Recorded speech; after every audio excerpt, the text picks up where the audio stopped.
તો hello guys, તો આજે આપણે આવી ગયા છીએ કાઈટ કોમ્પિટિશનનો વિડીયો બનાવવા અને આપણે અહીંયા કાઈટ કોમ્પિટિશનમાં ભાગ પણ લેવાના છીએ અને આપણે અહીંયા બધાના ગોબા ઉપાડી નાખશું.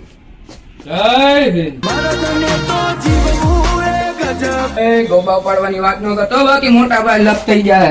डरने से क्या फायदा है? एक दिन किसी को सबको मरना है. અહીંયા અમારી મરજી વગર હે ને ભાઈ કોઈ પાણી ન પીવે. કુકુ તો પડે ને મારા વાલા.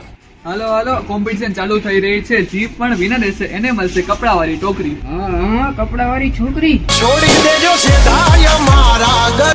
એ તારો હોગો કપડા વાળી છોકરી નહીં પણ. તો ગાઈસ, તો તમે જોઈ શકો છો કે આ લોકોએ તો છે ને ભાઈ પોતાની પતંગ ધીમે ધીમે ઉડાડવાની સ્ટાર્ટ પણ કરી નાખી છે ને હું હજી અહીંયા બ્લોગ બનાવું છું. હવે મારા પાર્ટનર છે જેની પતંગ ઉડાડવાની સ્ટાર્ટ તો એ છે. તમે હજી ફાંકી જોડો છો?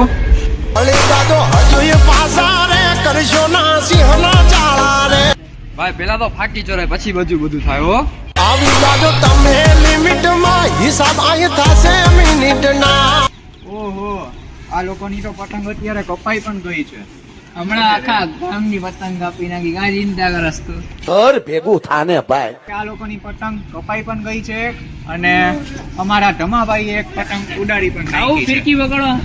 ધમાભાઈ ભેગા અને હું છું બ્લોગર જતીન. અમારી બ્રાઉન કલરની પતંગ ઉપર જાય. ઓલા લોકોની એક પતંગ કપાઈ ગઈ ને બહુ ચંગા ના મેં. અમે એક પતંગ કાપી પણ નાખી છે. તો આ પાવર છે ધમાભાઈનો ને ધમાભાઈની પાકીનો. આ પણ ઓલો લગાડવા તો દે ઓલાને ગાવા દે. આ તે ધમ્માભાઈ ની પતંગ કપાઈ ગઈ છે. કેવું લાગે છે ધમ્માભાઈ તમને? તને મને જુદા કરી કુદરત રડ્યો. ભાગી ખલાસ થઈ ગઈ એવું લાગે છે મને. ફાકીનો ડોઝ ચડાવો જો હે. ફાકીનો ડોઝ ચડાવજો પછી જો કાપવું એ લોકો ચાલો.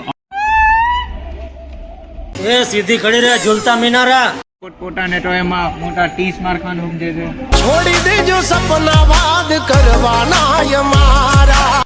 તો ગાઈસ, તો હવે આપણા ધમાભાઈએ હજી આ કેટલી પતંગ છે? આ બીજી કે ત્રીજી? અને કેટલી કાપી? 3 પતંગ ધમાભાઈએ કાપી નાખી છે. તો અહીંયા મારો કેમેરા બંધ હતો એટલે અમે શૂટ નથી કર્યો. અમે બ્લોગ નહોતા બનાવતા. આઈ એમ સોરી વેરી સોરી. અને આ ચોથી પતંગ કપાઈ ગઈ છે અમારા ધમાભાઈની. તો મેં પહેલા જ કીધું હતું કે ફાંકીનો પાવર દેખાશે પણ ધીમેથી દેખાશે. તારા ઘરની સાઈડે ગુચડો આવી ગયો છે આ ગુચડો આવી ગયો. અને આમાં ધમાભાઈને આવી ગયો. અને આ બીજા ટીમના પ્લેયર ગુચડા ખાવા આયો ગુચડા ખાવા પાકી ખાવા. તમે કેટલી પતંગ કાપી? કેટલી પતંગ કાપી? તો ગાઈસ, ઈ ખોટું બોલે છે. 3 તો નથી કાપી. અરે બાપ રે, ये तो धोती खोल रहा है. મારા નજરે 2 જ કપાણી. જોયું? હવે નીકળું ને આચું. એમ અમે ઓળખી અમારા માણસો. એક તો પાણી ખોટાડીમાં. તો ગાઈસ, તો હવે અમારા ધમાભાઈએ 5મી પતંગ અત્યારે કાપી નાખી હતી અને હવે મારા અંદાજે કોમ્પિટિશનના વિનર તો ધમાભાઈ જ છે. બે બાકી અમારા તરફથી. તો ધમાભાઈને કપડાની ટોકરીનું તો કઈ કામ હોતું નથી તો અમે નહીં આપીએ. ફાંકીનું કામકાજ ઘણું બધું હોય તો અમે ફાંકીનો એક ટોકરો આપી દેવું. તો ગાઈસ, તો હવે આપણો કોમ્પિટિશનનો વિડીયો અહીંયા પૂરો થાય છે ને આપણા કોમ્પિટિશનના વિનર છે ધમાભાઈ. ये कैसे हो गया? ધમાભાઈને આપણે આપશું કપડા નહીં, બીકોઝ કપડાનું તો એમનું કામ નથી હોતું. ઓફકોર્સ જીમમાં તો આપણે એને પાછી આપશું.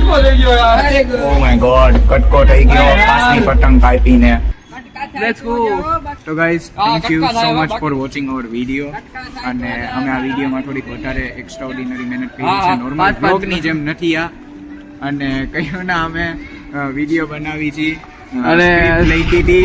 ભલે અધૂરી સ્ક્રિપ્ટ લખી હતી પણ લખી હતી. મારો છોકરો ગાંડો થાય છે. અને અમારા છોકરાઓ ગાંડા થાય છે, અમારા તો નથી. मैंने कर्म करे गलत कर्म करे. એટલે ધમાભાઈ તો ગાંડા જ થઈ ગયા હતા. ધમાભાઈને ફાંકીનો નશો બહુ હરકો ચડી ગયો હતો પણ અસલિયતમાં ધમાભાઈનો ખૂબ ખૂબ આભાર કે અમારા વિડીયોમાં કેરેક્ટર પ્લે કર્યો. ભવ્યનો પણ બહુ આભાર.